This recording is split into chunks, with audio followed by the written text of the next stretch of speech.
Hello friends, welcome to meaning in Telugu channel. ఈరోజు word ఏమిటంటే cloud burst. దీని తెలుగులో మేఘ విస్ఫోటనం అని అంటారు. దీన్ని నౌన్కి చేసేటప్పుడు ఈ డెఫినేషన్ ఉపయోగిస్తాం. ఏ సడన్ వైలెంట్ రెయిన్ స్ట్రోమ్ అంటే తెలుగులో అకస్మాత్తుగా హింసాత్మక వర్షం. దీనికి సంబంధించిన కొన్ని ఫోటోలు చూద్దాం. వాటితో ఇంకా బాగా అర్థం చేసుకుందాం.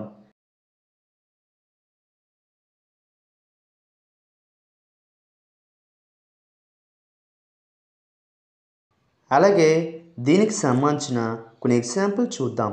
ఫర్ ఎగ్జాంపుల్, ఫస్ట్ది the bus was delayed by a cloud burst అంటే తెలుగులో మేఘ విస్ఫోటనంతో బస్సు ఆలస్యమైంది. దీని next example and final example, the train was delayed by a cloud burst అంటే తెలుగులో మేఘ విస్ఫోటనంతో రైలు ఆలస్యమైంది. ఈ వీడియో మీకు నచ్చితే లైక్ చేయండి. మరిన్ని వీడియోల కోసం మా ఛానల్ని సబ్స్క్రైబ్ చేసుకోండి. Thank you friends.